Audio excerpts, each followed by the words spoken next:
tangan, dan komponen lain dapat dihitung secara otomatis. Tersedia juga e-payslip yang mudah diakses. Ukur kinerja karyawan dengan fitur performance. Proses rekrutmen lebih efisien dan anti-human error. Bantu karyawan penuhi kebutuhan darurat dengan akses tarik gaji prorata sebelum tanggal penggajian.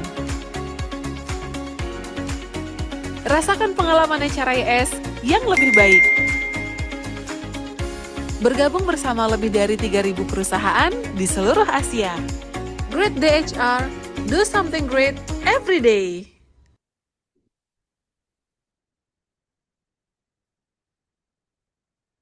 Pekerjaan HR jadi lebih mudah dengan Great Day HR.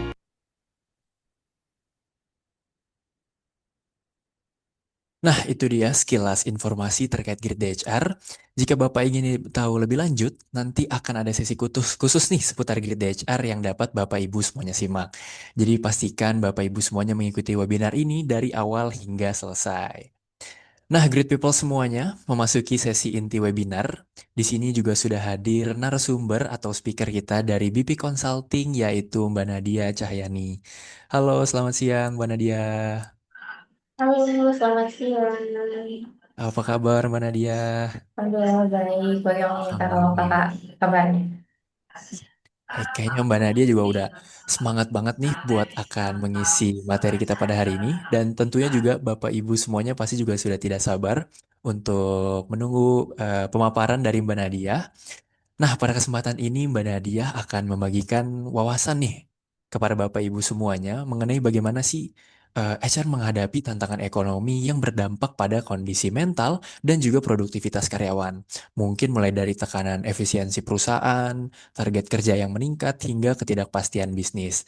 Nah, nanti Mbak Nadia sendiri akan membahas hal-hal tersebut. Nah, harapannya webinar ini dapat Bapak, Ibu, dan teman-teman semua simak dengan baik dan jika ada yang ingin ditanyakan, dapat mengajukan pertanyaan di kolom Q&A. Nah, selanjutnya kita akan masuk ke acara intinya, yang webinar bertajuk Strategi HR di Tengah Tantangan Ekonomi, Menjaga Mental Karyawan dan Performa Tim Tetap Optimal. Tanpa memperpanjang waktu lagi, kepada Mbak Nadia, kami persilahkan. Oke, baik. Terima kasih banyak, Kak. Gitu ya. Sebelumnya, sini juga saya ingin menyapa teman-teman juga gitu ya. Selamat siang semuanya, teman-teman, rekan-rekan semua. Semoga kita dalam keadaan sehat dan juga siap gitu ya untuk menerima materi pada siang hari ini. Sebelumnya, saya juga ingin berterima kasih kepada Great Day dan juga BPK Consulting yang telah memberikan kesempatan untuk sharing bareng gitu ya mengenai materi yang akan kita bahas pada siang hari ini. Sebelumnya saya izin untuk share screen terlebih dahulu ya, teman-teman. Baik, Mbak, silakan. Oke, sebentar. Oke, udah muncul atau belum ya? Sudah terlihat, Mbak. Oke, baik. Kalau sudah terlihat. Oke, baik kita lanjutkan. Karena siang hari ini dan di tengah keadaan gitu ya, baik itu di Indonesia ataupun di mana-mana, pastinya ada tantangan ekonomi gitu ya. Nah, tantangan ekonomi ini pastinya akan ada akibat yang sangat besar gitu ya, khususnya terhadap organisasi-organisasi itu sendiri gitu. Jadinya di sini kita akan bahas tentang strategi HR di tengah tantangan ekonomi gitu ya. Bagaimana sih cara kita untuk menjaga mental karyawan dan juga performa tim tetap agar tetap optimal. Mudah-mudahan dari selesai webinar kali ini kita bisa tim HR dan kita juga sendiri bisa mengambil peran strategis nih dalam menjaga kesejahteraan psikologis karyawan tanpa mengabaikan target bisnis perusahaan itu sendiri ya. Nah, kenapa sih gitu ya kita penting banget ngebahas tentang materi ini? Fakta yang sedang terjadi saat ini, kita bisa lihat nih ketidakpastian ekonomi yang sangat meningkatkan tekanan organisasi gitu ya. Dimana ketika ketidakpastian ekonomi ini pastinya organisasi sendiri itu pastinya bertujuan terhadap target yang terus meningkat, di mana adanya tuntutan efisiensi yang meningkat, sementara kan perusahaan itu tetap dituntut untuk menjaga produktivitas dan keberlangsungan bisnisnya gitu ya. Tetapi di sisi lain, tekanan tersebut juga kan tidak hanya dirasakan oleh organisasi nih teman-teman, tapi juga dirasakan oleh karyawan itu sendiri. Jadi di mana meningkatnya beban kerja, pastinya ada ketidakpastian karir, kemudian dan tuntutan adaptasi yang juga cepat dan berpotensi gitu ya mempengaruhi kesehatan mental serta performa kerja dari teman-teman semua. Nah, fakta yang sedang terjadi saat ini, selain ketidakpastian ekonomi, ada juga tadi yang efisiensi dan pengurangan biaya gitu ya, karena menjadi fokus dari perusahaan. Sehingga target kerjanya juga semakin agresif dan resiko burnout juga dan disengagement ini semakin meningkat. Nah, buat teman-teman di sini yang mungkin sebagai HR, bagaimana nih menjaga produktivitas tanpa mengorbankan mental karyawan gitu. Itu menjadi pertanyaan besar saat ini gitu ya. Karena memang ketika kita dihadapkan dengan tantangan ini, kita harus bisa menyeimbangkan gitu ya antara mental health-nya, kemudian juga target-target perusahaan itu sendiri gitu. Namun oleh sebab itu, kita di sini akan bahas bareng-bareng gitu ya, dampak tekanan ekonomi terhadap organisasi itu apa aja gitu ya. Nah, biasanya kan organisasi ini ketika menghadapi tantangan ekonomi di lapangan, pastinya akan mengalami penurunan penjualan, penyesuaian anggaran, kemudian ada restrukturisasi, ada efisiensi tenaga kerja, dan perubahan strategis. Ketika organisasi menghadapi semua hal ini, perubahan seringkali tidak dapat kita hindari gitu ya. Namun, setiap perubahan pastinya memiliki konsekuensi psikologis bagi karyawannya. Nah, dampaknya apa sih pada karyawan dalam organisasi itu sendiri? Yang pertama, seperti tadi yang sempat kita bahas gitu ya, adanya ketidakpastian pekerjaan. Ketika tantangan ekonomi sangat gencar gitu ya, terjadi, pastinya kita sebagai karyawan tuh ada ketidakpastian pekerjaan. Gimana nih kita, gimana ke depannya, gaji kita gimana, pajak kita gimana, dan sebagainya gitu ya. Nah, selain itu ada kekhawatiran finansial. Selain itu juga beban kerja kita meningkat karena target organisasi, perusahaan pasti terus-terusan meningkat ketika adanya tantangan ekonomi. Karena perusahaan pasti inginnya meningkatkan penjualan, kemudian efisiensi sebisa mungkin gitu ya. Nah, selain itu juga ada perubahan peran dan tanggung jawab, sehingga dari dampak ini semua, pastinya kita ada respon psikologis yang mungkin bisa mempengaruhi pekerjaan kita itu di lapangan sendiri gitu ya. Nah, biasanya ketika kita sudah mengalami menghadapi tantangannya, kemudian dampaknya juga sangat terasa. Pastinya sebagai HR sendiri harus bisa nih, bagaimana sih kita untuk memahami respon psikologis karyawan itu sendiri. Reaksi yang munculnya, kita harus tahu dulu nih biasanya ada anxiety, stres, frustasi, ketidakpastian, dan juga penurunan motivasi gitu ya. Perlu dipahami juga bahwa tidak semua karyawan itu biasanya kan menunjukkan stresnya dengan cara yang sama gitu ya. Ada yang mungkin menjadi lebih pendiam, ada yang mungkin jadi lebih show up gitu ya ketika dia stres. Ada yang mungkin lebih produktif, padahal sebenarnya dia sedang mengalami kelelahan secara mental gitu. Nah, gejala yang sering terlihat adanya sulit fokus, kemudian mudah marah, adanya menurunnya semangat kerja, dan juga bisa menunda pekerjaan, serta bisa menarik diri nih dari tim itu sendiri. Jadi, kita sebagai HR atau teman-teman yang sedang melihat nih teman-teman timnya ada gejala yang sering terlihat seperti di sini, kita harus bisa memahami bagaimana sih hal itu bisa terjadi, kemudian apa sih yang harus kita lakukan gitu ya. Nah, dari semua reaksi yang muncul ini, biasanya kita tidak sadar bahwa hal tersebut adalah yang dinamakannya burnout gitu ya. Burnout itu tuh biasanya merupakan ancaman yang kadang kita sendiri itu tidak menyadarinya gitu ya. Nah, Dari burnout sendiri ada tanda-tandanya nih kalau misalkan kita apakah kita burnout atau tidak gitu ya. Yang pertama ada dari emotional exhaustion, di mana ketika kita lelah secara emosional, kehilangan energi, itu merupakan tanda-tanda kita sedang mengalami burnout itu sendiri. Yang kedua ada dari cynicism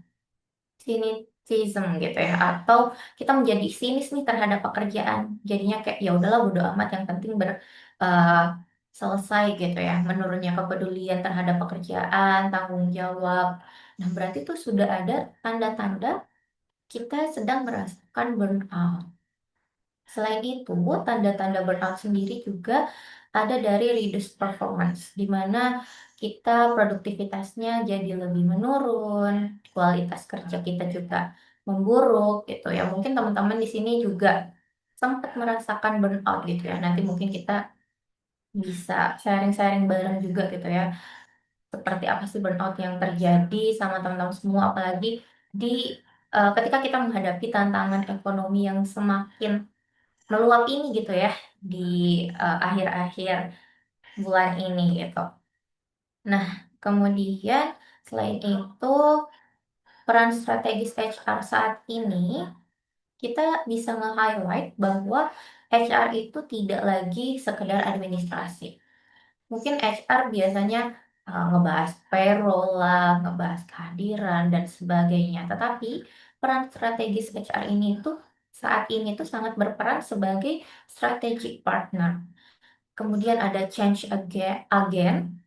kemudian ada employee advocate dan juga culture builder. Ini kenapa peran HR itu semakin luas gitu ya? Karena kita harus tahu juga HR ini kan biasanya sering dipandang hanya sebagai apa ya, pengelola administrasi SDM. Tetapi pada zaman sekarang, kondisi sekarang, peran ini tuh harus semakin meluas, harus semakin berkembang gitu ya secara strategis.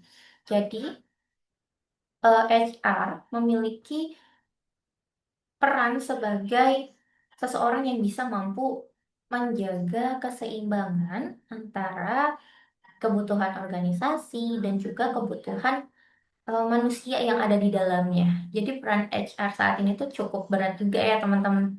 Karena memang di satu sisi harus menjaga kebutuhan organisasi, di satu sisi juga harus menjaga kebutuhan manusia nih yang ada di dalamnya itu seperti apa. Jadinya sebagai HR sendiri perannya ini harus kita tingkatkan lagi gitu ya, apalagi di bagian change agent ini sendiri dan juga culture builder, di mana kita harus menumbuhkan budaya di organisasi itu seperti apa, kemudian juga kita harus bisa membuat strateginya itu seperti apa agar bisa menyeimbangkan eh, pekerjaan dan juga kehidupannya itu sendiri.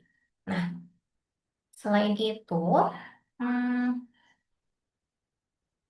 kita juga harus bisa membangun lingkungan kerja secara sehat, secara psikologis itu sendiri.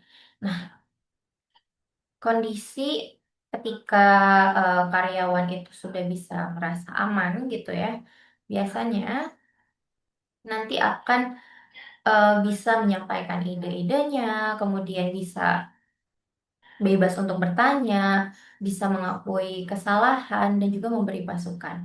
Hal ini bisa terjadi apabila sudah adanya atau sudah terbentuknya psychology safety. Nah, dari teman-teman sendiri sudah sempat dengar tentang psychology safety itu sendiri atau belum nih sejauh ini?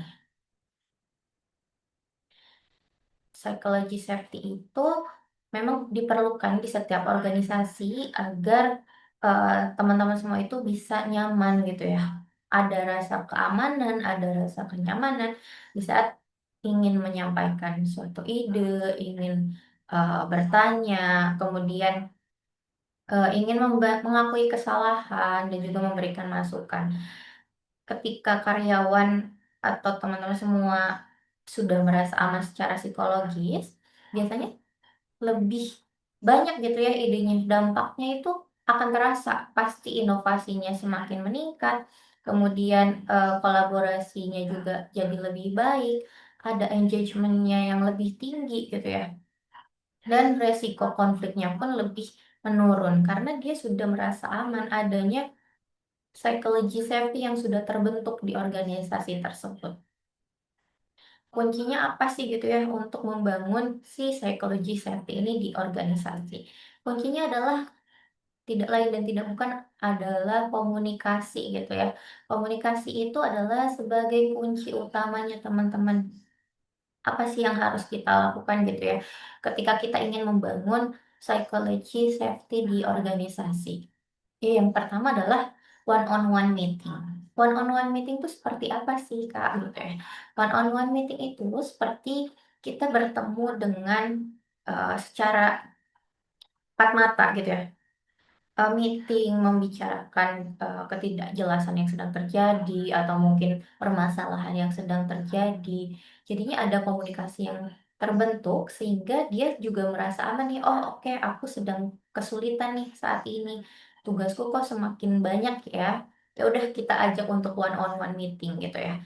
Di situ kan jadi sebagai HR atau sebagai buddies-nya, kita tahu nih, oh dia sedang ada masalah ini. Berarti solusinya apa gitu ya. Ketika kita sudah melakukan one on one meeting, kita juga sudah memiliki plan-plan selanjutnya. Apa sih yang harus kita lakukan gitu ya untuk mencari solusi yang terbaik terhadap dua belah pihak. Pokoknya yang sebagai HR itu kita harus uh, mengambil keputusan yang tidak merugikan kedua belah pihak kayak gitu.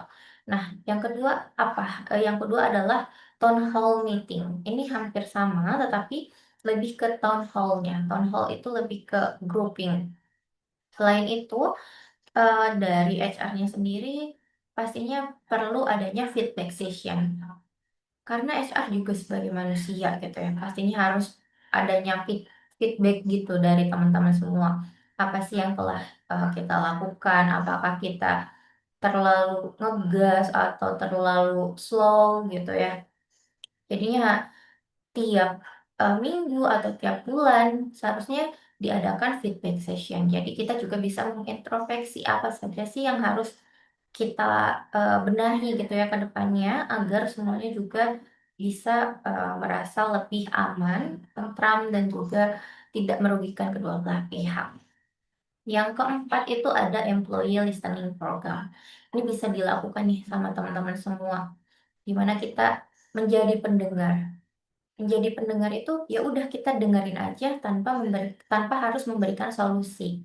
Ini tidak harus sebagai HR saja gitu ya. Sebagai teman kerja, sebagai badisnya itu sangat kita harus memiliki skill untuk mendengarkan gitu ya. Sehingga kita bisa membentuk employee listening program di mana kita belajar untuk mendengarkan secara aktif itu seperti apa, kemudian meresponnya itu seperti apa, dan tanpa langsung ngejudge gitu.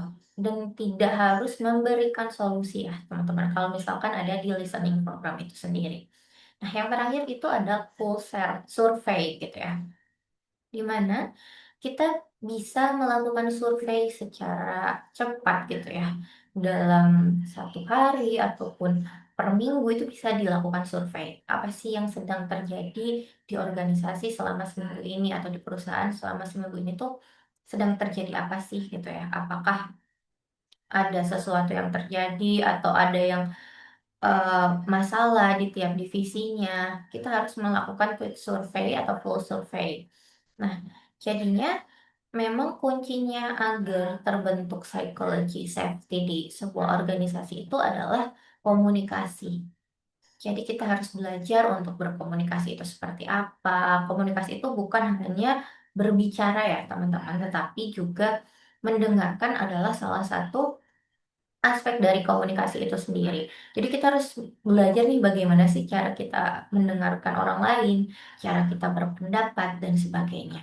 Ketika kita sudah memiliki komunikasi yang baik dan juga sudah eh, percaya diri gitu ya dengan apa yang kita lakukan, nantinya secara tidak sadar juga psychology safety itu akan bisa langsung terbentuk gitu di sebuah organisasi, di sebuah perusahaan.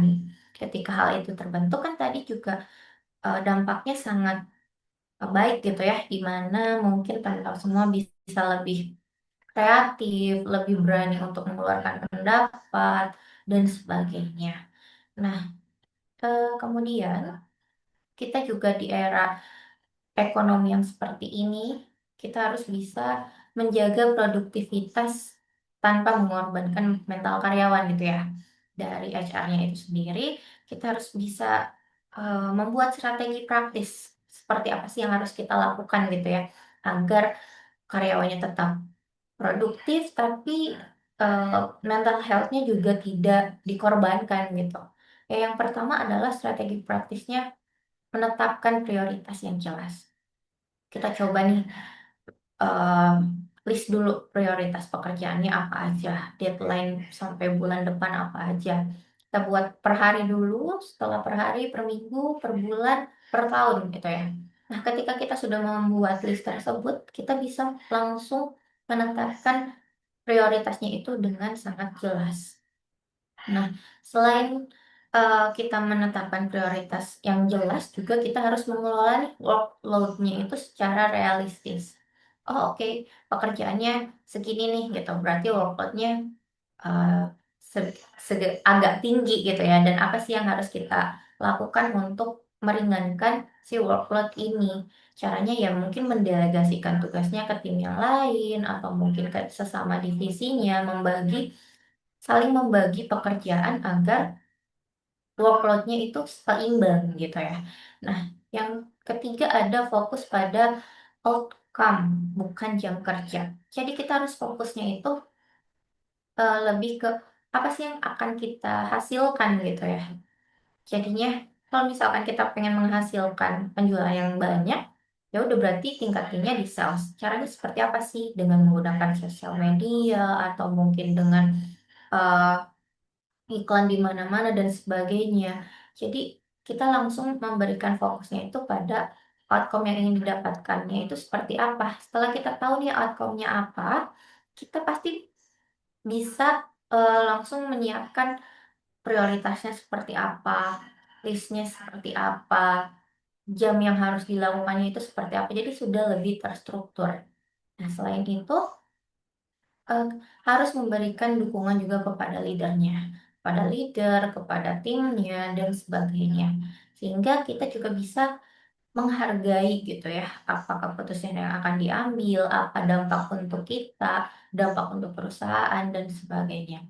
Nah, selain itu, kita juga bisa nih untuk menjaga produktivitasnya, itu dengan menghargai pencapaian-pencapaian kecil. Mungkin, ketika, KPI per harinya tercapai, ya udah kita coba boleh jajan seperlunya, atau mungkin kita kasih sebuah, afirmasi positif itu juga merupakan salah satu penghargaan yang bisa kita berikan gitu ya, secara gratis kepada teman-teman semua yang telah mengerjakan atau menyelesaikan KPI-nya per harinya. Jadi, ketika kita sudah mencoba hal-hal ini, nantinya produktivitas dari teman-teman semua, kemudian dari timnya akan selalu meningkat. Jadinya yang lebih penting itu difokuskan untuk menetapkan prioritas, kita harus bisa membagi workload-nya itu secara realistis, dan juga fokusnya pada outcome. Outcome yang akan didapatkannya itu seperti apa sih? Apakah berat atau tidak? Kalau misalkan berat, ya udah kita langsung breakdown-nya itu seperti apa sih agar semuanya juga tetap rata dan mental health-nya tetap seimbang gitu. Kemudian untuk menjaga hal tersebut, kita pastinya harus membangun resilient karyawan dan tim gitu ya. Resilient itu bukan berarti seseorang individu itu tidak pernah merasakan stres gitu ya. Jadi resilient ini merupakan suatu kemampuan untuk bangkit lagi, beradaptasi lagi, dan tetap berfungsi secara optimal gitu ya ketika kita sudah menghadapi suatu permasalahan atau kita menghadapi suatu tantangan. Jadi kita harus membangun bagaimana sih cara kita bangkit lagi dari eh, bangkit lagi dari tantangan yang telah kita hadapi gitu. Jadi ketika kita sudah bisa membangun resiliennya itu sendiri, pastinya akan ada dampak yang sangat kita bisa rasakan gitu ya ke depannya. Dan komponen resilient itu sangat eh, terlihat, yaitu yang pertama adalah ketika kita memiliki adaptasi yang sangat baik, kemungkinan resilient yang kita miliki juga akan semakin kuat atau sangat baik gitu ya ketika kita bisa beradaptasi, ketika kita sedang menghadapi tantangan atau mungkin permasalahan, kita bisa bangkit lagi.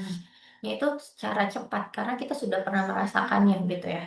Apa sih yang harus dilakukan? Apa sih ketika kita menemukan tantangan seperti ini, kita harusnya seperti apa dan sebagainya. Nah, selain adaptasi, juga ada grow mindset. Ketika kita memiliki grow mindset, nanti resiliensinya juga akan secara alami terbentuk gitu ya. Ketika kita memiliki adaptasi yang baik, grow mindsetnya yang baik, juga akan terbentuk resiliensi secara alami. Yang terpenting adalah di emotional regulation. Ketika kita memiliki regulasi emosi yang sangat baik gitu ya. Oke, ketika aku lagi sedih, ya udah aku menangis dulu. Tetapi setelah itu, kita harus tahu nih apa sih yang harus kita lakukan. Kita tadi menangis karena apa gitu. Ketika kita sudah memiliki emotional regulasi yang baik, grow mindset, adaptasi yang baik, lama-kelamaan resilient itu akan terbentuk sendiri teman-teman. Jadi kita sudah tahan banting lah ya intinya, tahan banting ketika kita menghadapi tantangan, ketika kita menghadapi permasalahan. Jadinya eh, lebih lebih siap gitu ya ketika menghadapi hal itu. Nah, kemudian ada problem solving itu sendiri. Orang yang memiliki resiliensi yang baik biasanya memiliki problem solvingnya juga cukup baik gitu ya. Jadi ketika orang dinyatakan memiliki resiliensi yang baik, itu adalah dia bisa problem solvingnya, pemecahan masalahnya itu dengan baik tanpa merugikan dirinya, tanpa merugikan orang lain, dan juga adanya social support itu sendiri. Jadi ketika komponen resiliensi ini sudah kalian miliki atau sudah kalian bentuk gitu ya, nantinya ketika kita menghadapi tantangan yang mungkin baru kita temukan, itu akan lebih cepat bangkit laginya. Akan lebih cepat bangkit laginya, akan lebih tahu apa sih yang harus kita bawa, apa sih yang harus kita eh, tingkatkan lagi gitu ya. Dan juga ke depannya ketika kita memiliki resiliensi yang tinggi, sangat berpengaruh sekali gitu ya, baik itu terhadap organisasi, perusahaan, teman sekitar kita, keluarga kita, bahkan untuk diri kita sendiri. Jadi, kita harus bisa belajar untuk membentuk resiliensi ini, kayak gitu.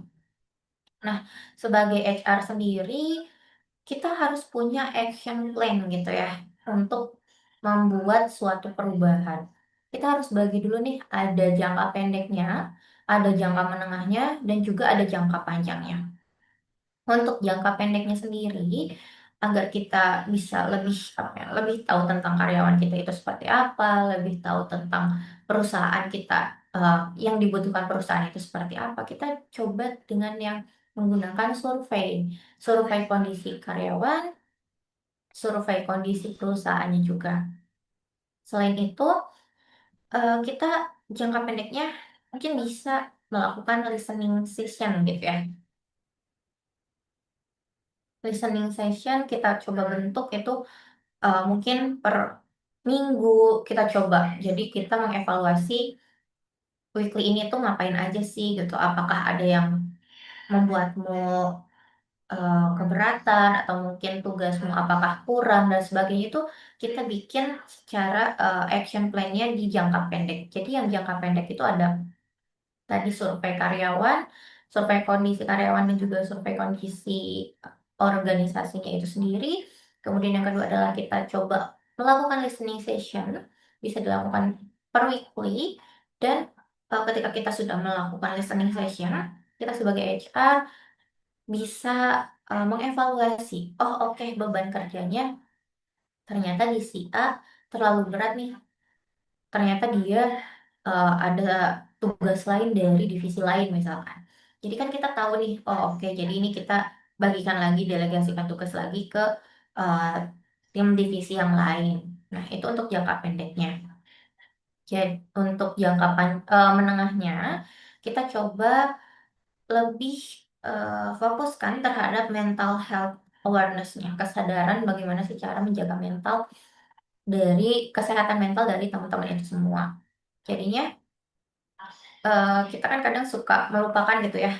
Biasanya ketika kita berada di organisasi atau perusahaan tuh, ya udah yang penting kita target, target, target, atau mungkin pencapaian apa sih yang harus kita raih gitu ya di bulan ini, apa yang harus kita dapatkan di tahun ini. Tapi kita kadang melupakan nih, karyawan kita tuh batasannya sampai mana sih, kita tuh nggak tahu gitu ya. Jadi kita harus memberikan edukasi mengenai mental health itu seperti apa. Kemudian kita juga bisa memberikan beberapa pelatihan. Jadinya sebagai karyawan juga udah siap nih ketika kita dihadapkan beberapa tantangan yang baru atau yang lebih tinggi lagi, dia sudah siap. Oh, aku harus meresponnya seperti ini. Oh, aku harus seperti ini. Jadi kita lebih di jangka menengah ini lebih memfokuskan terhadap mental health-nya, terhadap lebih ke coaching atau mungkin training, dan adanya program, salah satu program mungkin yang employee well-being gitu. Jadi di mana kita bisa tahu nih, oh si ini kurangnya di leadership misalkan. Padahal kerjaannya dia tuh harus memimpin inilah, memimpin itulah, ya udah jangka menengahnya kita coba deh gitu membuat target ke depannya si divisi ini harus bisa atau harus melakukan training leadership atau coaching leadership gitu. Biar dia lebih siap nih ketika menghadapi beberapa tugas-tugas baru di lapangan. Nah, untuk jangka panjangnya sendiri, eh, bisa melakukan budaya psychological safety. Psychological safety itu yang seperti tadi ya, ketika kita sudah memiliki rasa aman itu kan dibentuk juga dengan kepercayaan, adanya komunikasi yang kuat dan sebagainya.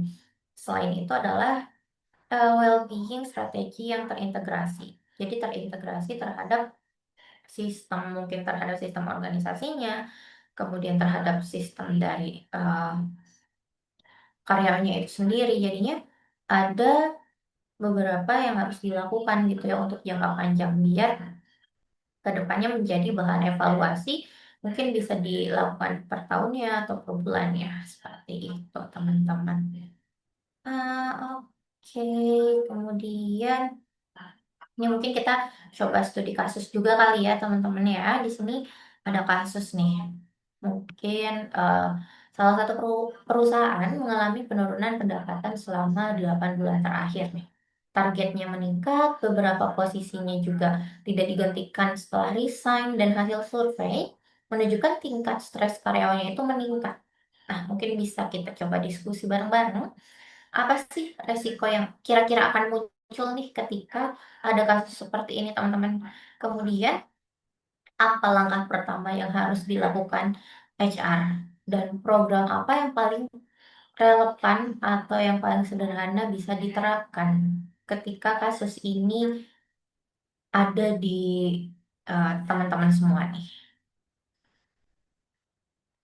Kita bisa coba diskusikan bareng gitu ya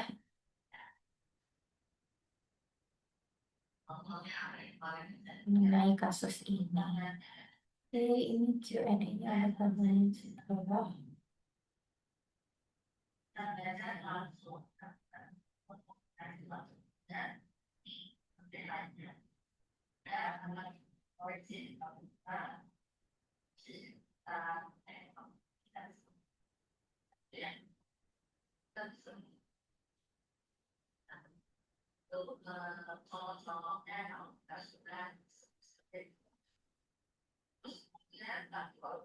Oke, mungkin bisa berdiskusi melalui kolom chat ya, teman-teman ya.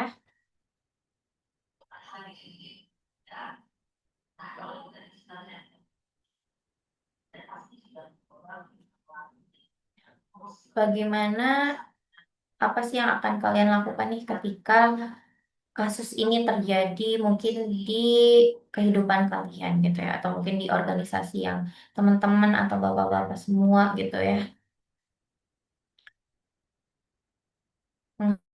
menghadapi kasus ini tuh seperti apa sih gitu ya, resiko-resiko yang akan muncul, kemudian apa langkah pertama yang harus dilakukan sebagai HR, kemudian program apa nih yang paling relevan diterapkan. Oke, mungkin bisa didiskusikan di kolom chat ya teman-teman.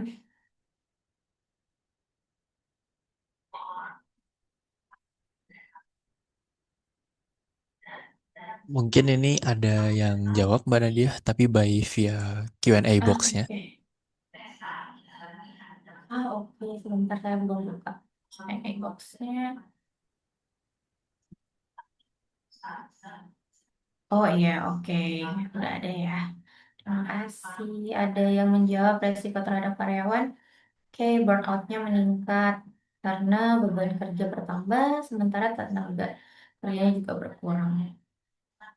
Ya, betul banget. Tingkat stres, kecemasan, dan kelelahan emosional juga meningkat. Motivasi dan engagement karyawannya juga menurun. Oke, meningkatnya absensi dan sakit berkelanjutan.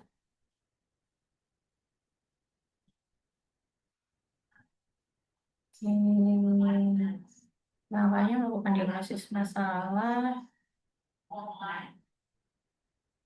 Oke, betul. Ada employee assistance program ya, konseling psikologis bagi karyawan yang mengalami stres tinggi, pendampingan kesehatan mental, stress management workshop, pelatihan manajemen stres, teknik coping, well-being check-in. Iya, betul. Berarti teman-teman semua sekarang udah mulai paham ya ketika mungkin menghadapi beberapa kasus gitu ya yang sering terjadi apalagi di era tantangan ekonomi yang semakin menguat gitu ya saat ini. Ini juga ada lagi nih di kolom chat ya. Oke, HR terus segera melakukan evaluasi beban kerja itu betul banget. Tingkat stres karyawannya itu seperti apa, mengidentifikasi posisi kritis yang kosong, serta berkoordinasi. Oke, dengan manajemen tool programnya ya masih sama ya sama tadi ya ada konseling, asesmen, komunikasi terbuka. Oke. Wah, berarti teman-teman dari awal sampai akhir sudah cukup mengikuti eh, pemaparan materinya ya. Oke, ya betul banget gitu ya. Jadi dari studi kasus ini resiko yang akan munculnya benar banget karyawannya mungkin akan mengalami burnout gitu ya karena stres kerjanya yang sangat tinggi, kemudian produktivitasnya juga semakin menurun. Langkah HR yang harus dilakukan apa sih gitu ya? Dibentuknya tadi konseling atau asesmen gitu ya. Adanya survei secara singkat tentang kesehatan mental, kemudian adanya konseling, terus dibentuk apa saja sih gitu ya program-program yang harus dilakukan dan program itu cukup relevan dilakukan ketika kita menghadapi kasus seperti ini ya teman-teman. Oke, mungkin untuk materinya sih kurang lebih sampai sini dulu gitu ya. Tadi ada beberapa juga yang sudah bertanya ya tadi ya di kolom Iya, Q&A. baik. Thank you banget nih, Mbak Oh, Nadia ya. Thank you banget Mbak untuk pemaparan yang sangat insightful. Aku izin share screen kembali ya. Nah ya, jadi dari sharing yang disampaikan Mbak Nadia tadi juga aku sempat meng-highlight Mbak, kalau hmm. tekanan ekonomi ini mempengaruhi banget ya Mbak dari kondisi psikologis karyawan. Jadi karyawannya jadi nambah stres, kecemasannya jadi burnout juga. Nah makanya kalau aku sempat highlight juga, disinilah peran HR itu jadi semakin strategis. Jadi nggak hanya sebagai mereka cuman mengelola SDM, tetapi juga sebagai apa ya, agen perubahan lah istilahnya Mbak ya, yang mendukung kesejahteraan karyawannya. Nah, ya, kembali lagi aku ingatkan untuk great people yang memiliki pertanyaan terkait materi yang baru disampaikan juga bisa ditanyakan lagi melalui fitur Q&A dengan format nama dan diikuti oleh pertanyaannya. Nah, selanjutnya Bapak Ibu Great People juga sebelum memasuki Q&A-nya dan juga sambil menunggu nih pertanyaan-pertanyaan yang ingin ditanyakan, seperti yang sudah aku juga sebutkan di awal, akan ada promotional segmen nih dari BP Consulting sebagai partner Great DHR di webinar hari ini. Nah, mungkin sebagian Bapak Ibu Great People yang hadir di webinar ini nih belum tahu nih dan penasaran terkait company profile dari BP Consulting. Nah, yang mana saja mungkin aja bisa menyediakan penawaran-penawaran yang dapat menjawab permasalahan bisnis dari Bapak Ibu Great People sekalian. Nah, lebih jelasnya aku langsung persilakan untuk tim dari BP Consulting.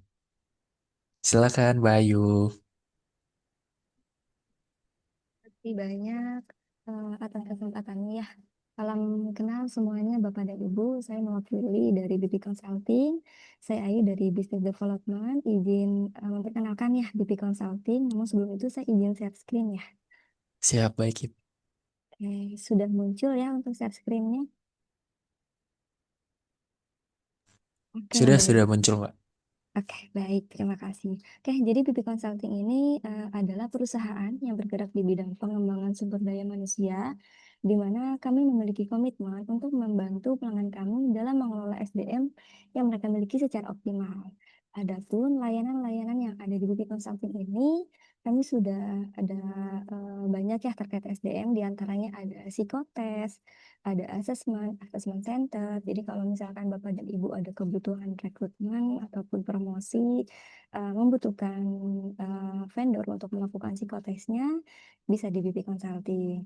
Lalu kami juga ada MHCU, jadi biasanya kalau perusahaan itu meminta untuk melakukan MCU. Nah, kami juga menyediakan MHCU-nya, yaitu Mental Health Check-up.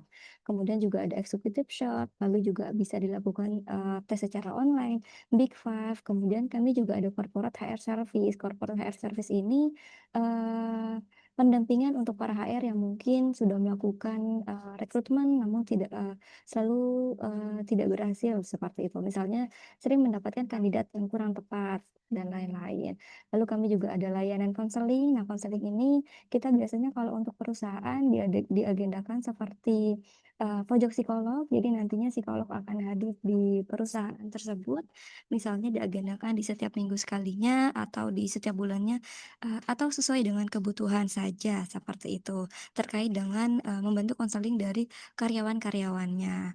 Lalu nantinya BB Consulting juga akan memberikan hasil konseling tersebut kepada perusahaan sehingga perusahaan bisa memberikan langkah tepat untuk karyawan yang sedang mengalami permasalahan berat seperti itu.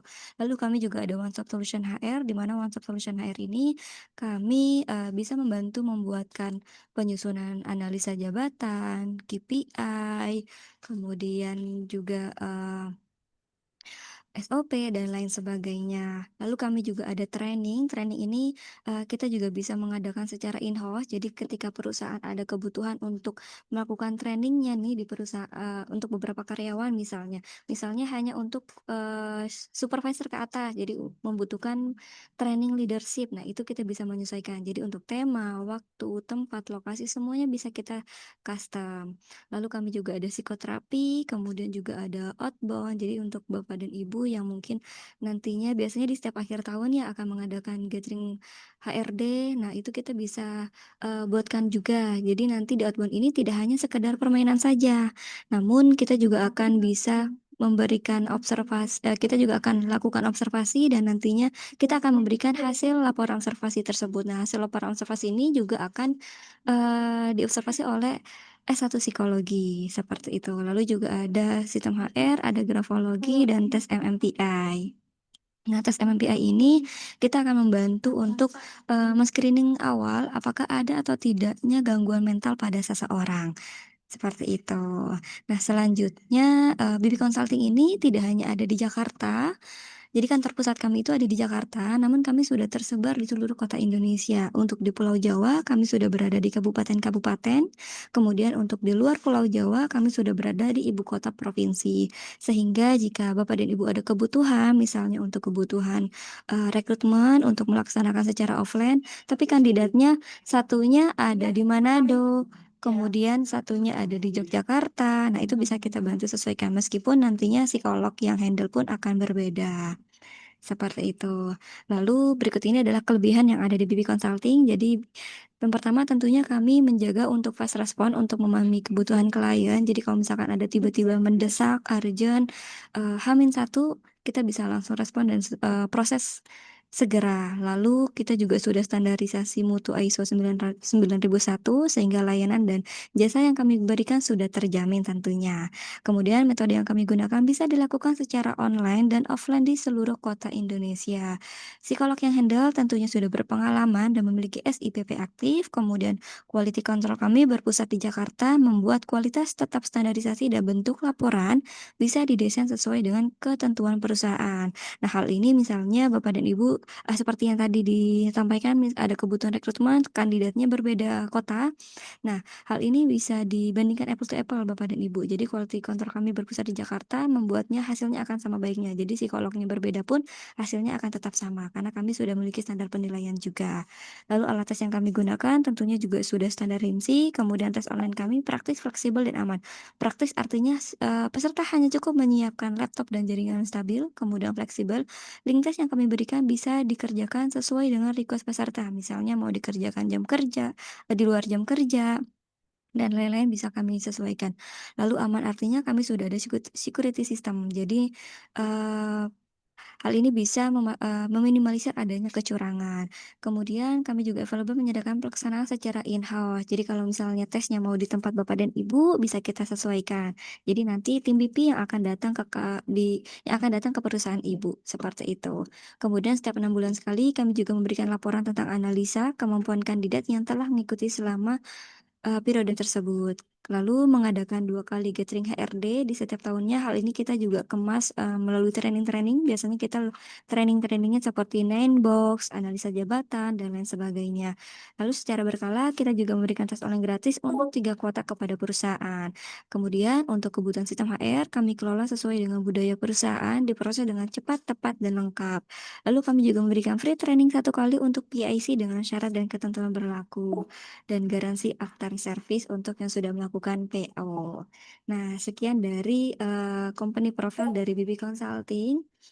Mungkin Bapak dan Ibu jika ada kebutuhan maka bisa langsung hubungi kami melalui sosmed BB Consulting. Di sana sudah ada kontak-kontaknya juga, jadi bisa disesuaikan dengan kebutuhan. Oke, baik. Mungkin seperti itu saja ya dari BB Consulting. Terima kasih banyak. Baik, terima kasih Mbak Ayu atas pemaparan company profile dari BP-nya. Nah, selanjutnya Bapak Ibu Grid People sekalian akan ada juga sesi pengenalan dari Grid DHR. Yang di sini saya didampingi oleh Mbak Hilda sebagai sales manager dari Grid DHR. Nah, Mbak Hilda ini akan menyampaikan nih secara singkat seputar Grid DHR sebagai HRIS yang menyediakan fitur-fitur solutif nih untuk memudahkan pekerjaan HR ataupun pemilik bisnis. Nah, lebih lanjutnya nanti akan dijelaskan oleh Mbak Hilda yang bisa Bapak Ibu Grid People simak baik-baik. Nah, kepada Mbak Hilda kita persilahkan. Baik, terima kasih Mas Aji untuk perkenalannya. Oke, sebentar.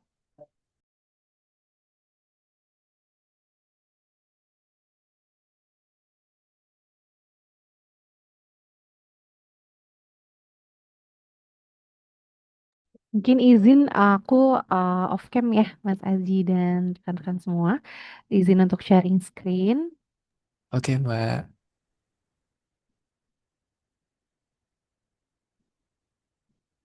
Oke. Nah, baik. Perkenalkan Grid HR. Jadi, kalau Grid HR itu merupakan nama software untuk HRIS, di mana untuk perusahaannya sendiri kami berada di bawah bendera PT People Intelligence Indonesia. Dan saat ini kami juga sudah berpengalaman lebih dari 28 tahun di industri HRIS. Kemudian Grid di HR ini kita berfokus pada konsep package gitu ya. Artinya software HRIS-nya sendiri sudah jadi dan siap pakai.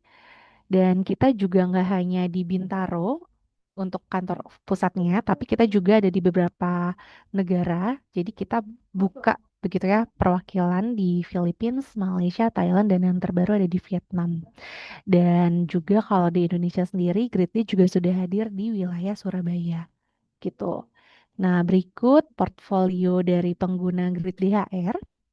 Jadi kami memang dari sisi segmen kita berada di semua level ya, baik itu small business, medium, to large. Jadi kita tidak melihat jumlah karyawan. Kalau misalkan Bapak Ibu ada kebutuhan untuk menggunakan sesimpel saya butuh absen lewat mobile apps gitu ya. Nah, itu kita sudah bisa akomodir. Seperti itu. Bahkan kalau mau lebih advance-nya lagi, mau ke payroll system, perhitungan penggajian yang otomatis, termasuk dengan calculate PPh 21 pajaknya, kemudian BPJS, semua sudah tergenerate otomatis, sampai dengan konsep pembayaran gaji. Kita membuka dua opsi, apakah Ibu masih menggunakan file e-banking, atau mau yang lebih praktis menggunakan konsep disbursement. Artinya kalau disbursement ini nanti dari perusahaan siapkan dana, kemudian dana tersebut disimpan di virtual office, virtual account, virtual account yang sudah kami siapkan. Nanti berdasarkan schedule yang sudah di-set oleh tim HR atau tim payroll gitu ya, nanti gajinya akan terdisburse secara otomatis ke rekening karyawan yang sudah tercatat di sistem Gridly. Seperti itu. Kemudian mungkin untuk jangka panjangnya lagi mau lebih advance strategik gitu ya, kita juga punya modul performance appraisal dan juga sistem rekrutmen. Seperti itu. Jadi kita bisa adjust juga nih sesuai dengan kapasitas atau goals-nya dari perusahaan. Apakah mau sebatas perapihan database saja, kemudian atau biasanya sih nggak berhenti di perapihan database dan juga organization structure ya, tapi juga ke absen gitu ya untuk menghilangkan formulir-formulir kertas yang saat ini semua orang sepertinya sudah terbiasa ya menggunakan mobile apps gitu. Jadi untuk pengajuan cuti lembur semua dilakukan di handphone, absen juga via handphone gitu. Sebenarnya kalau aku lihat goals dari pemanfaatan teknologi gitu ya di HR sendiri, yang dapat benefitnya nggak cuma tim HR, melainkan ada tiga stakeholder gitu ya. HR itu sendiri, karena pekerjaannya pasti akan lebih otomatis, simplify, karena pekerjaan yang repetitif, berulang, itu sudah terselesaikan by system. Yang kedua adalah karyawan itu sendiri. Jadi rekan-rekan karyawan untuk bisa mengakses informasi data personalnya, mereka nggak perlu tanya HR lagi, atau untuk sekedar mengetahui sisa saldo cuti tahunan, sisa plafon reimbursement, dan juga akses slip gaji, mereka nggak perlu bertanya lagi sama HR, tapi mereka bisa secara mandiri akses data personalnya melalui handphone ataupun melalui web base. Dan yang ketiga, yang akan dapat benefit adalah as business owner ya atau uh, pemilik dari perusahaan di mana mereka bisa mengakses data dalam bentuk grafik dan juga report-report gitu ya untuk pembayaran gaji atau report lainnya secara otomatis tanpa menunggu tim HR VLOOKUP HLOOKUP dulu nih di dalam Excel gitu.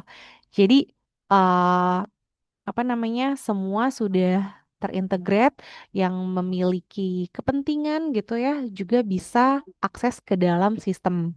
Pastinya nanti untuk hak aksesnya kita batasi ya. Siapa yang boleh lihat gaji, siapa yang hanya kebutuhannya attendance saja dan itu bisa kita setting. Nah, jadi em, di Grid Day ini ada banyak solusi gitu ya salah satunya absen menggunakan mobile app seperti ini. Dengan teknologi kita juga bisa liveness check, jadi nggak bisa dimanipulasi lah untuk absennya. Terus kemudian kita juga punya penggajian, slip gaji yang bisa diakses oleh semua karyawan. Kemudian ini yang tadi disbursement nih. Jadi kita bisa jadwalin gaji, top up ke virtual account, nanti akan terdisburse secara otomatis. Kemudian juga kita punya Great Day Kiosk. Ini cocok sebetulnya di industri manufacturing, di mana absennya menggunakan fingerprint gitu ya. Karena ada kebutuhan kalau di manufacturing tuh tidak boleh akses handphone ketika sudah masuk ke dalam ruang produksi gitu.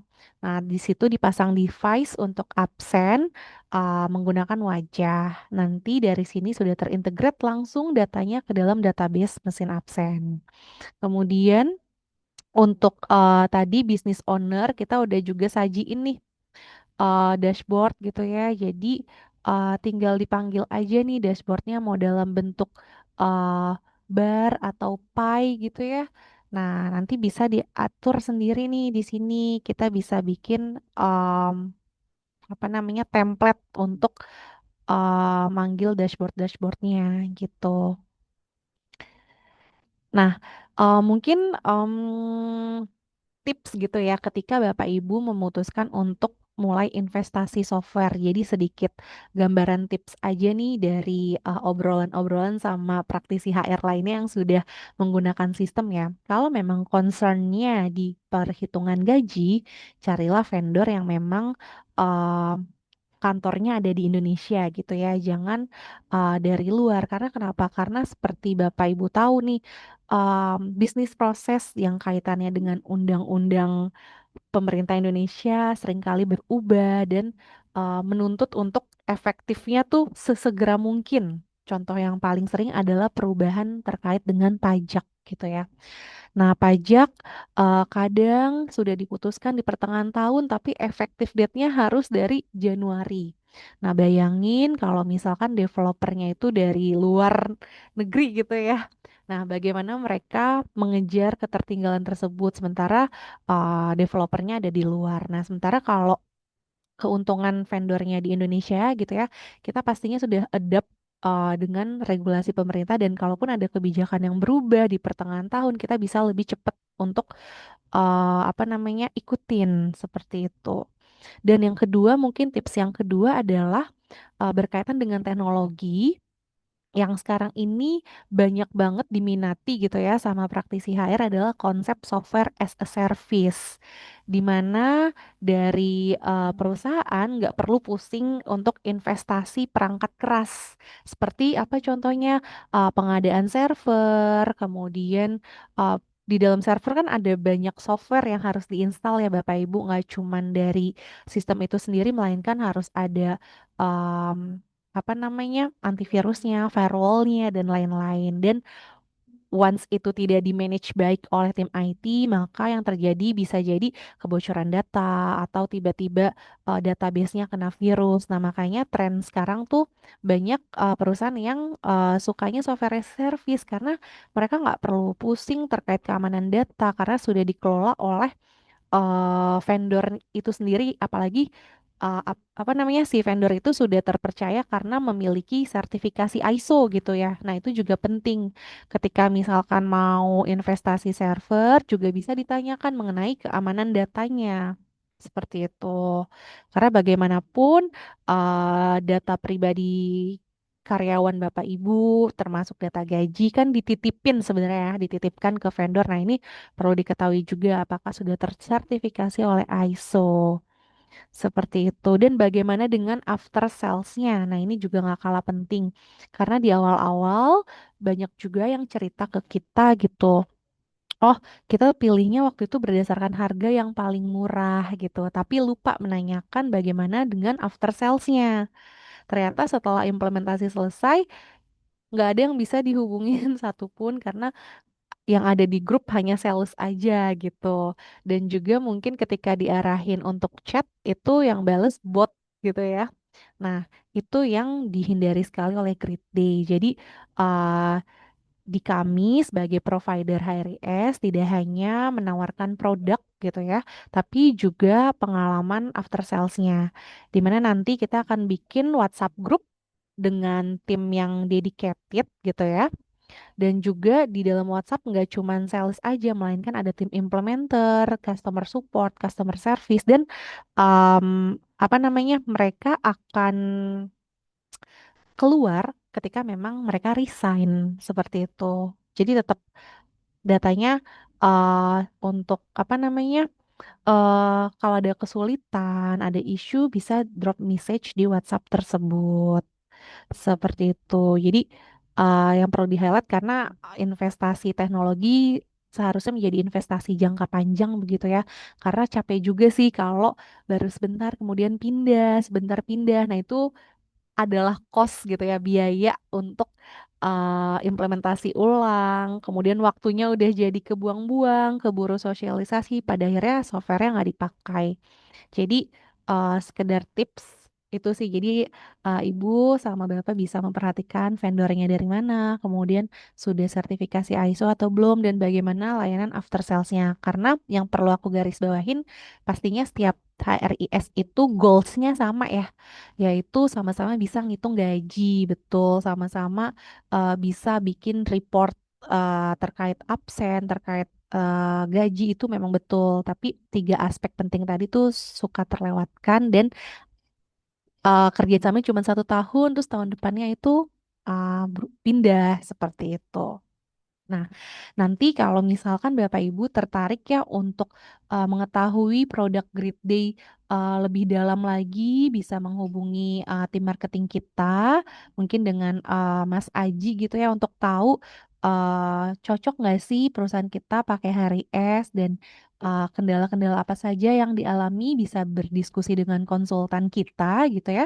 Nanti kita akan arahkan menu-menu dan juga fitur yang bisa mendukung produktivitas kinerja perusahaan, supaya juga bisnis owner pada saat investasi sistem merasakan dampak gitu ya atas uang yang sudah mereka keluarkan begitu. Kalau dari saya cukup sekian perkenalkan Grid Day, Mas Aji. Terima kasih. Baik, terima kasih Mbak Hilda. Nah, Bapak Ibu Grid Day pastinya udah lebih paham lah ya dan mengenal Grid Day HR yang memberikan penawaran untuk membantu nih proses manajemen karyawan yang lebih efektif. Nah, bagi Bapak Ibu yang ingin tahu lebih lanjut dan tertarik dengan produk Grid Day HR, Bapak Ibu dapat menghubungi tim Grid Day di nomor WhatsApp yang akan aku kirimkan di kolom chat. Seperti itu. Nah, baik. Kita back to topic. Great people semuanya, Bapak Ibu semuanya, dan teman-teman. Untuk membahas materi kita lagi nih secara lebih mendalam, kita langsung masuk aja ke sesi tanya jawabnya. Nah, sejauh ini udah lumayan banyak banget nih Mbak Nadia. Udah ada sekitar kurang lebih 17 pertanyaan yang udah ditanyakan dari Great People semuanya. Nah, mungkin aku lebih meng-highlight lagi kalau pertanyaan yang kita pilih adalah pertanyaan yang sesuai dengan topik ya. Nah, mungkin aku kasih fleksibilitas dari Mbak Nadia as a speaker sendiri untuk bisa dipilih nih Mbak dan juga bisa dijawab. Bentar ya, Mas. Saya coba lihat dulu.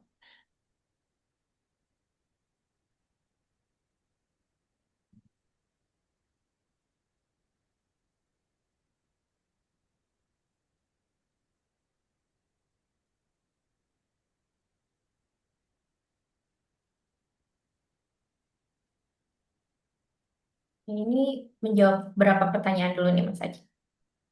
Kalau kita melihat dari waktunya, kemungkinan 3 sampai 5 pertanyaan sih Mbak. Oke, 3 sampai 5 pertanyaan ya. Iya, benar banget. Oke, kita coba yang ini dulu kali ya. Yang eh sebentar. Ini yang bagaimana sih cara membedakan burnout dengan stres kerja biasa yang dialami hampir semua karyawan gitu ya. Dan jika penyebab burnout berasal dari budaya kerja perusahaan, apakah solusi berupa pelatihan atau konseling saja sudah cukup efektif atau belum gitu ya. Mungkin saya coba jawab dari pertanyaan itu terlebih dahulu ya Mas.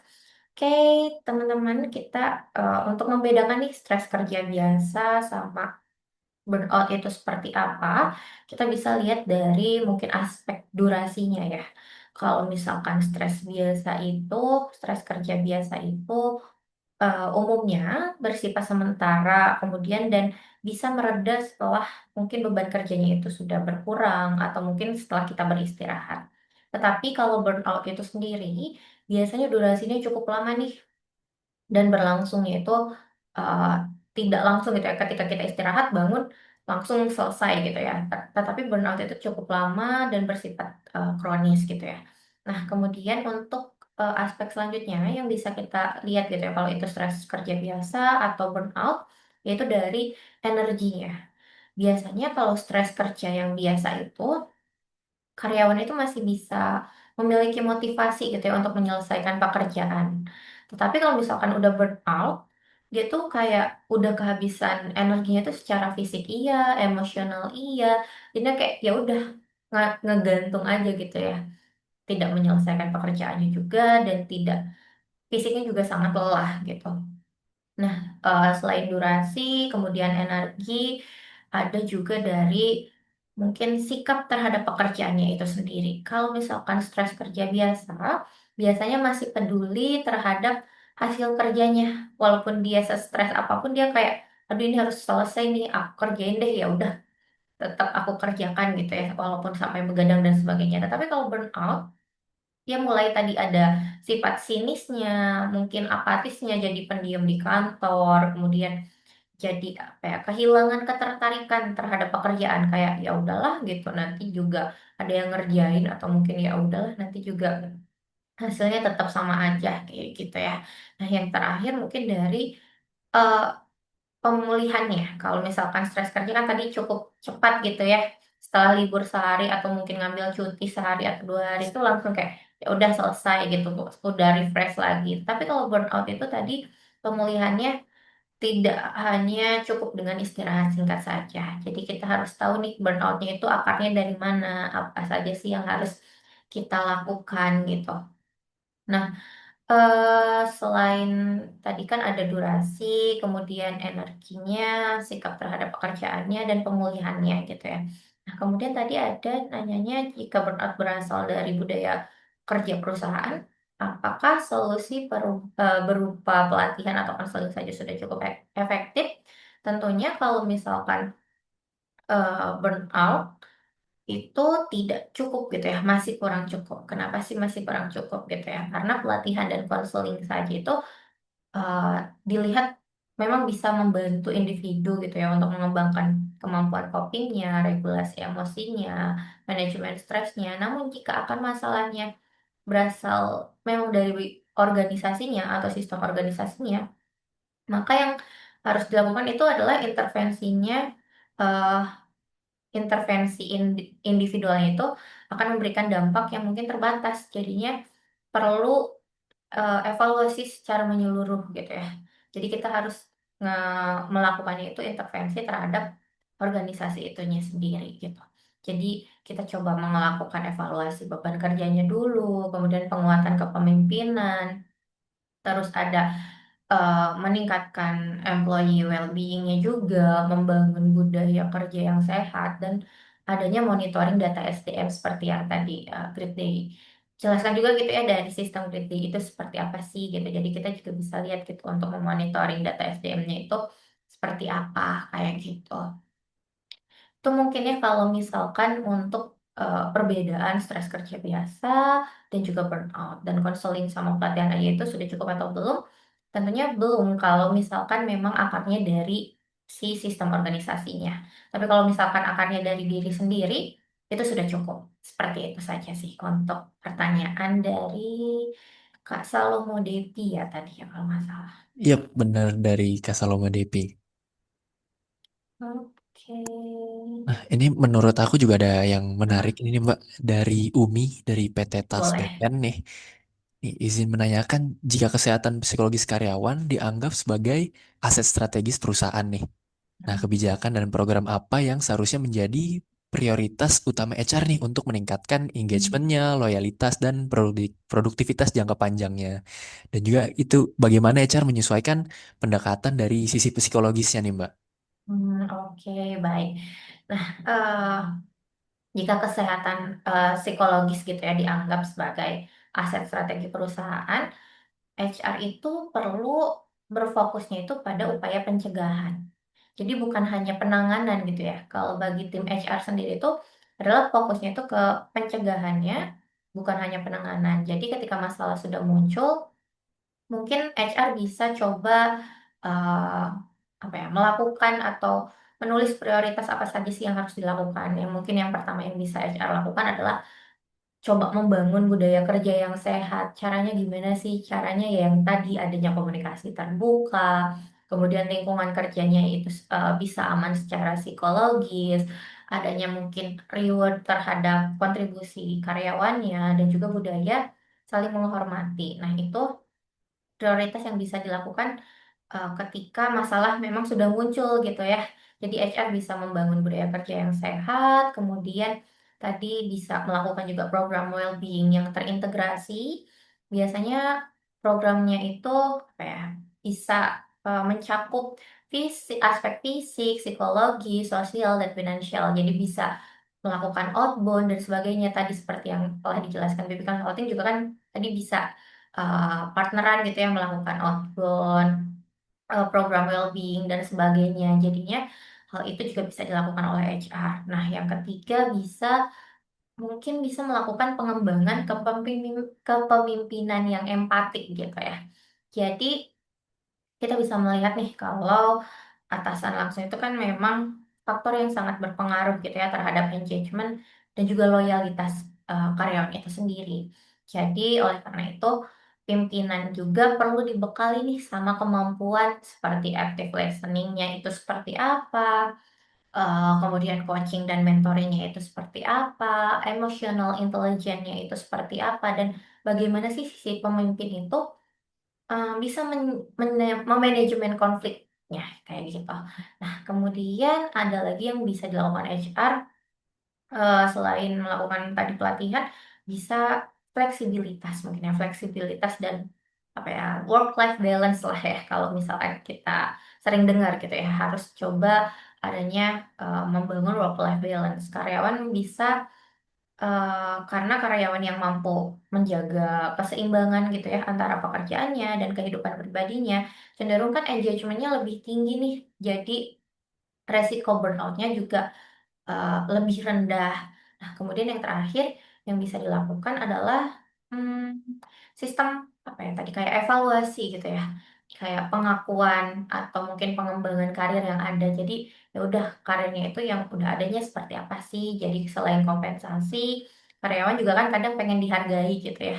Dengan melihat adanya masa depan dalam organisasi itu seperti apa. Mungkin dari program pengembangan karir atau mungkin promosi yang transparan dan mungkin adanya pengakuan atas apa ya prestasi yang mungkin bisa meningkatkan loyalitas jangka panjang kayak gitu.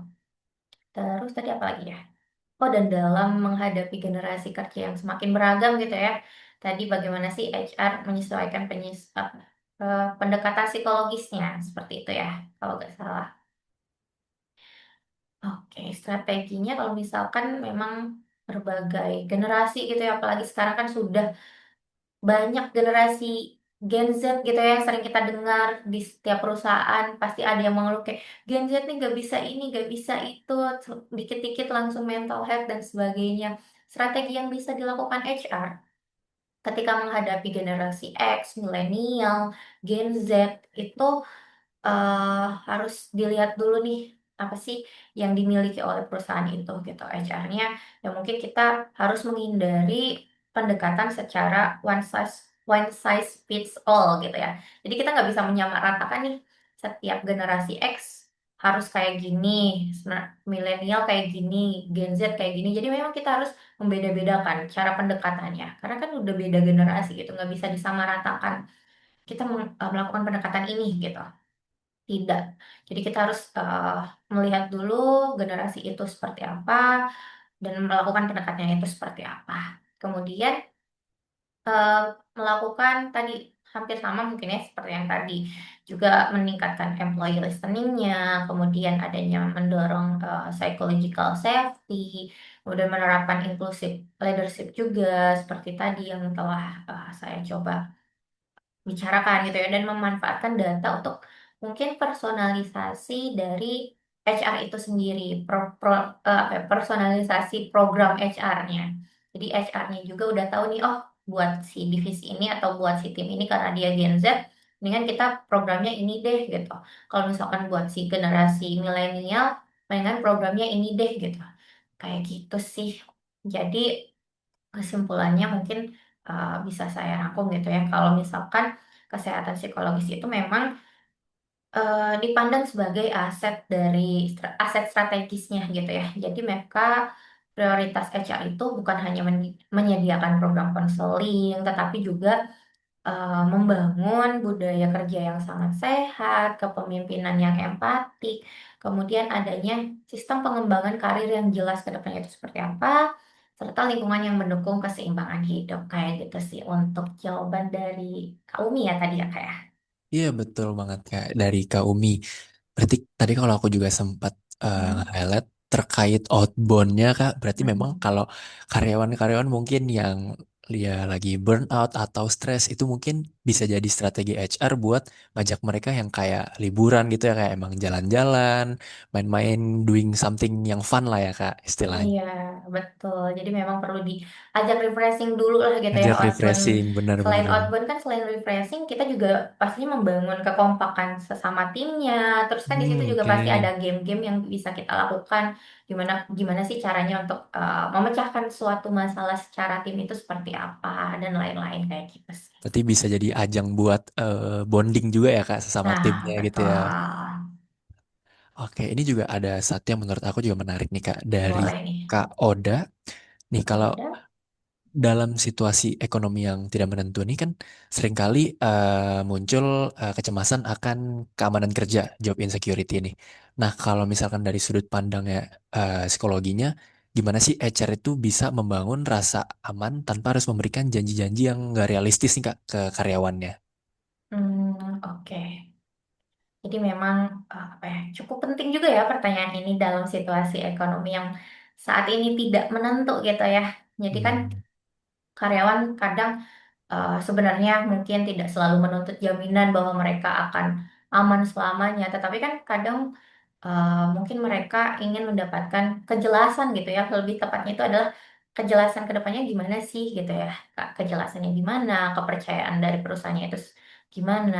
Mungkin yang bisa dilakukan oleh HR, hmm, antara lain, yang pertama kita harus bisa menyampaikan informasinya itu secara apa ya, transparan gitu ya, dan juga konsisten. Kita coba uh, menyampaikan informasinya itu secara transparan agar mereka juga tahu nih, oh udah pasti gitu ya. Jadinya mereka juga nggak abu-abu. Jadi udah kalau misalkan hitam ya hitam, kalau misalkan putih ya putih. Jadi nggak ada tengah-tengah gitu. Jadi HR harus menyampaikan informasinya itu secara transparan mungkin dan juga konsisten.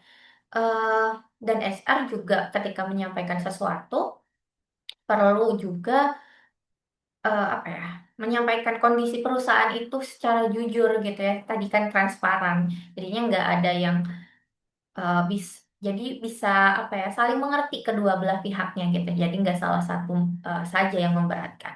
Yang kedua mungkin bisa menekankan pada hal yang bisa dikendalikan. Apa saja sih gitu ya? Kalau yang hal yang bisa dikendalikan, HR kan juga tidak selalu bisa menjamin keamanan pekerjaan gitu ya, karena kan HR juga manusia gitu ya.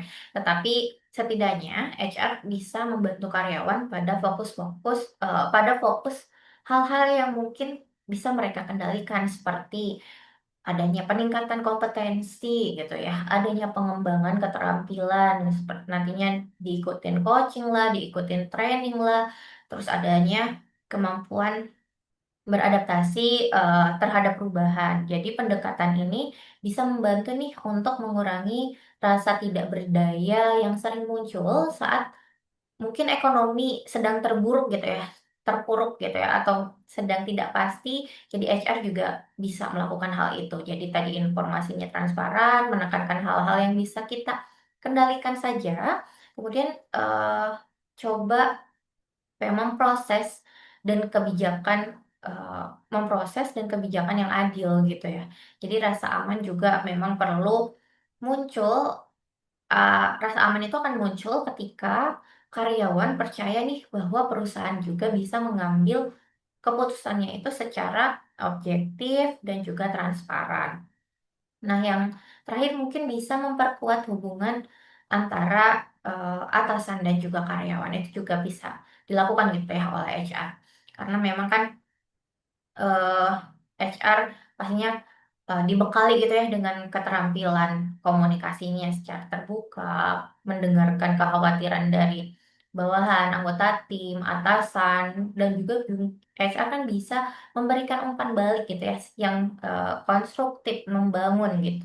Seperti itu sih. Mungkin yang terakhir bisa yang HR lakukan secara simpel dan sederhana adalah menyediakan dukungan terhadap kesejahteraan. Mungkin tadi 5 ya, tadi 5 tips agar HR bisa mengendalikan job insecurity ya kalau nggak salah ya. Ya, Iya. benar banget, Mbak. Berarti memang untuk untuk seperti itu, kalau case seperti itu memang sebagai HR memang harus menyampaikan sejujur-jujurnya, Mbak ya. Memang nggak Iya, boleh ada yang mungkin betul. dilebih-lebihkan atau dikurang-kurangin, memang harus jujur-jujurnya berarti, Mbak ya.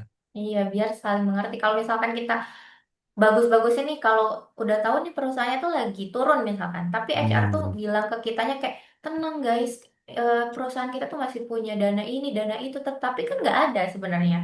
Nah, daripada nantinya nggak pasti udah tahu HR-nya tuh perusahaannya lagi turun tapi bilangnya tetap aman gitu ya ke anak-anak yang lain, nantinya mereka kayak ya udahlah santai aja, nanti juga perusahaan kan masih punya dana yang lain dan sebagainya gitu. Tetapi kan kalau misalkan kita transparan udah tahu nih guys, ternyata di bulan ini gitu ya kita ada penurunan nih, jadinya bisa berdiskusi bareng, brainstorming bareng, nanti mungkin dari tim lain kayak ya udah kak kita cobain ini yuk, cobain itu yuk atau sebagainya gitu, jadinya saling bekerja sama. Karena kan nggak ada karyawan yang pengen perusahaannya juga turun gitu ya. Pastinya Ya, kan semua benar-benar. karyawan sebuah perusahaan itu pengennya naik bareng-bareng, nggak biar gajinya juga naik kan ke depannya Ya, kayak gitu. Jadinya harus ada bekerja sama seperti itu. Jadinya emang harus setransparasi mungkin, sebisa mungkin sih seperti itu kayak gitu. oke. Mungkin Mbak kita satu dua pertanyaan lagi ya. Nah, Oke, ini aku juga boleh. ada yang menarik lagi nih, Mbak. Dari Nurul Karima, eh dia nanya nih, kalau dari kacamata psikologi, nah bagaimana sih HR menyikapi standar ganda ini agar tidak jatuh menjadi toxic positivity ini? Jadi kayak langkah real apa yang harus diambil agar program penjagaan mental dari HR ini tidak sekedar menjadi gimmick atau pemanis buatan. Nah, kurang lebih hampir sama nih. Cuman gimana nih kalau dari eh, tekanan stres utamanya sendiri murni berasal dari kebijakan target perusahaannya yang nggak realistis nih dengan kondisi krisis atau mungkin ya dengan kondisi ekonomi sekarang nih, Mbak. Oke, pertanyaan ini sih emang agak kritis ya gitu ya, karena menyentuh salah satu mungkin paradoks apa ya terbesar gitu HR saat ini. Kayak gimana sih atau perusahaan mengajak karyawan itu kan menjaga kesehatan mental, tapi pada yang sama menciptakan kondisi kerja juga yang menggerus kesehatan mental tersebut gitu ya, karena ada bebannya. Jadi HR juga perlu hati-hati nih agar tidak terjebak di apa tadi toxic positivity ya, agar tidak menjadi toxic positivity. Oke, jadi langkahnya yang perlu dilakukan atau langkah realnya agar program kesehatan mental itu tidak hanya menjadi gimmick aja gitu ya. Kadang kan kayak udah kesehatan mental nantinya juga jadi toxic positivity, afirmasi positif terus dan sebagainya. Yang pertama harus dilakukan, yang bisa dilakukan adalah yang pertama adalah mungkin audit beban kerjanya dulu ya, beban kerjanya itu seperti apa, targetnya seperti apa. Karena kan sebelum kita membuat program mungkin well-being, HR juga perlu tahu nih atau perlu mengevaluasi apakah ada target yang diberikan itu sudah realistis atau enggak. Kalau misalnya nggak realistis ya udah nggak usah dijalankan gitu ya. Kemudian apakah jumlah SDM-nya memadai atau enggak. Kemudian apakah tim tertentunya itu eh, mengalami overload mungkin secara kronis atau tidak. Jadi harus diaudit dulu nih beban kerjanya seperti apa, target yang ingin kita dapatkan itu seperti apa gitu ya. Jika memang akar masalahnya eh, pada target yang tidak realistis, ya udah berarti memperbaikinya emang harus dari targetnya dulu. Targetnya ya udah kita buat serealistis mungkin seperti apa. Kayak gitu. Terus yang kedua adalah gunakan data untuk berbicara kepada manajemen. Jadi tadi setelah kita mengaudit, terus kita pakai data tersebut ya udah kita bicara ini sama manajemen apa sih yang harus kita lakukan atau kita harus buat pelatihan apa kayak gitu yang lebih realistis agar nantinya tidak jadi toxic positivity juga ke depannya. Jadi kan HR memang sering lebih didengarnya itu ketika mengaitkan apa ya isu kesehatan mental dengan dampak bisnis kayak gitu. Jadi memang kita perlu datanya juga, datanya didapatkan yaitu dari evaluasi targetnya, beban kerjanya, kemudian yang ketiga, sama seperti materi yang tadi telah disampaikan, kita harus menciptakan psychological safety gitu ya, di mana karyawan itu memang harus diberikan ruang untuk terbuka gitu ya.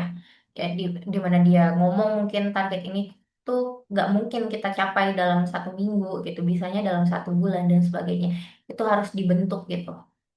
Selain itu, langkah realnya adalah melatih pemimpin. Jadi kita tuh bukan HR kalau sebisa mungkin bukan hanya melatih karyawan, tapi kita juga HR harus bisa melatih seorang pemimpin.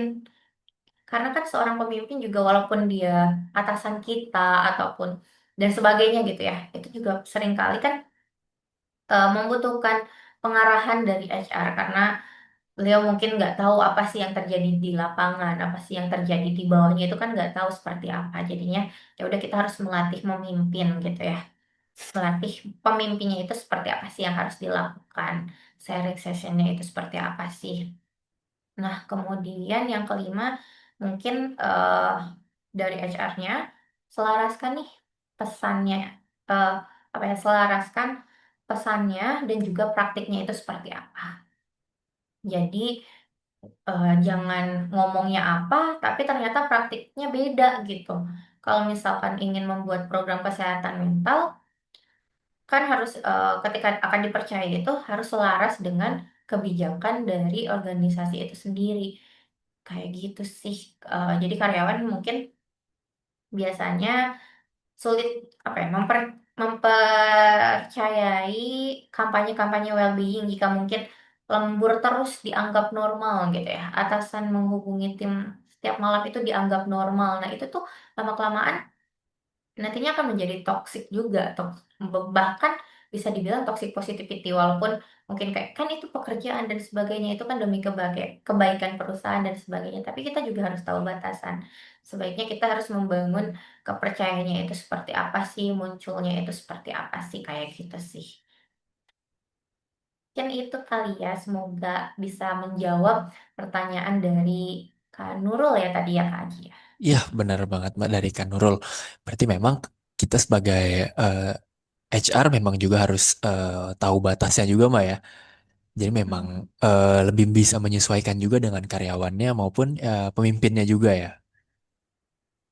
Baik. betul.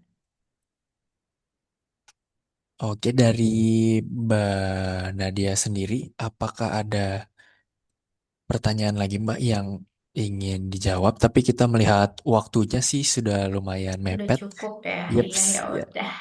Oke, mungkin sisa-sisa pertanyaannya bisa dijawab kapan-kapan atau mungkin kalau ingin didiskusikan bisa cari saya juga, bisa kontak yang lainnya.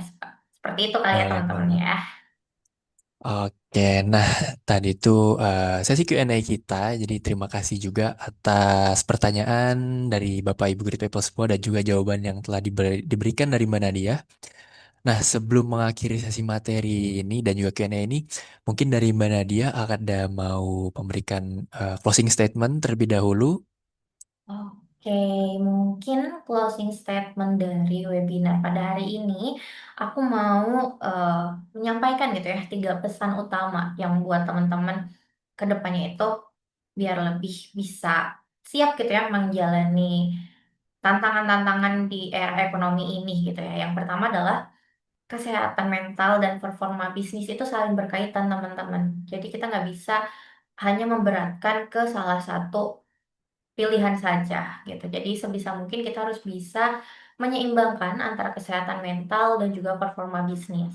Kemudian yang kedua, kita harus tahu nih HR itu kan memiliki peran strategis dalam menyeimbangkan keseimbangan keduanya. Jadi nggak usah takut gitu ya ketika kita sebagai HR kayaknya dari pemimpinnya ada yang salah. Ya udah kita coba dulu nih tanyain ke pemimpinnya, terus coba brainstorming, memberikan pelatihan dan sebagainya gitu ya terhadap pemimpinnya dan juga terhadap tim yang di bawahnya. Yang ketiga, hal yang utama yang harus dilakukan teman-teman itu adalah atau yang harus diingat gitu ya, organisasi yang sehat secara psikologis itu biasanya memiliki peluang yang lebih besar untuk bertahan dan berkembang di tengah ketidakpastian ekonomi seperti ini.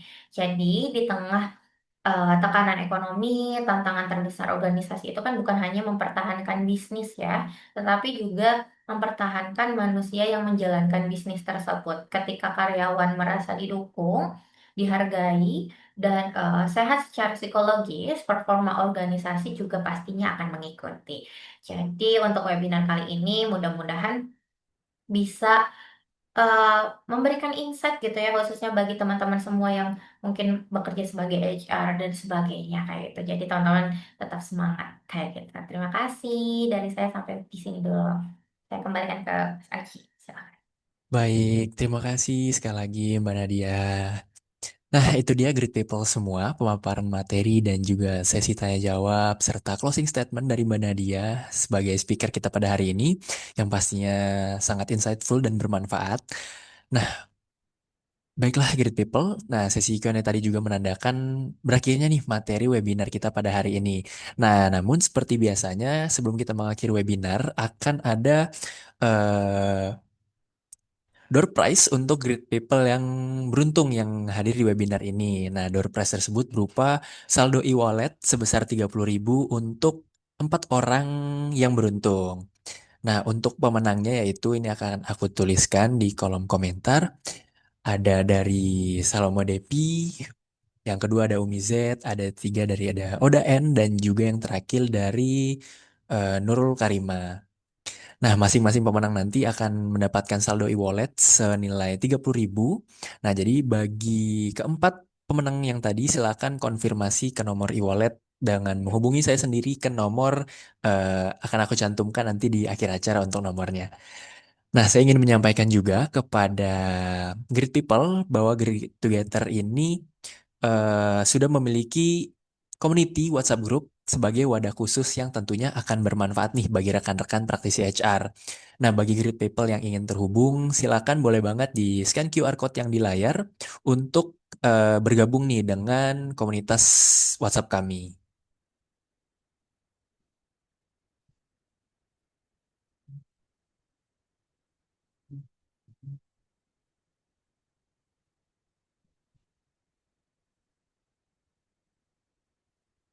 Nah, saya juga ingin mengingatkan kembali kepada great people yang ingin mendapatkan e-sertifikat dari webinar ini, pastikan untuk mengisi survei melalui QR code yang tertera di layar dan menjawab beberapa pertanyaan nih yang telah disediakan. Nah, nanti sertifikatnya akan dikirimkan melalui email dalam 3 hari kerja.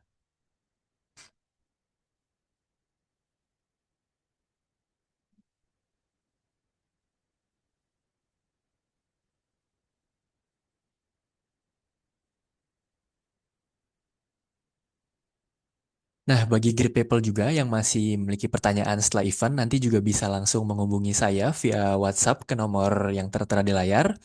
Dan juga bagi para pemenang yang tadi juga bisa menghubungi saya untuk konfirmasi melalui nomor yang di layar.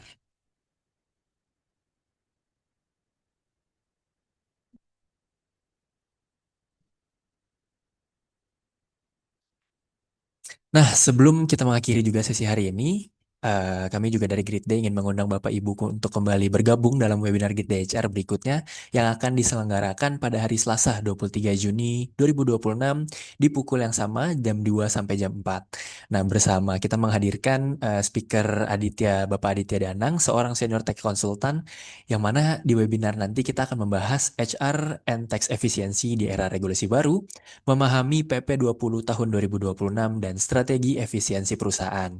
Nah, nantinya di webinar ini akan mengulas nih perubahan regulasi terbaru serta peluang yang dapat dimanfaatkan perusahaan untuk mengelola aspek HR dan juga perpajakan secara lebih efektif dan efisien. Nah, informasi pendaftaran sendiri dapat diakses melalui QR Code yang tersedia di layar berikut ini.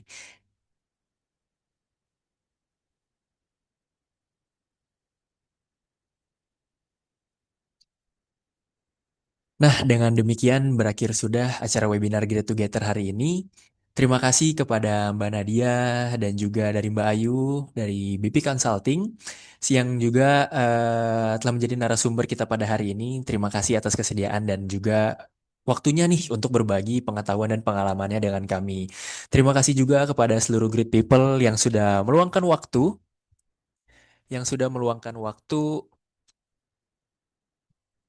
pada hari ini. Semoga apa yang disampaikan pada hari ini dapat berguna bagi kita semua. Mohon maaf apabila masih banyak kekurangan dalam webinar ini. Akhir kata, saya Aji beserta seluruh tim yang bertugas pamit undur diri. Sampai jumpa di Great Together selanjutnya. Selamat sore dan have a great day.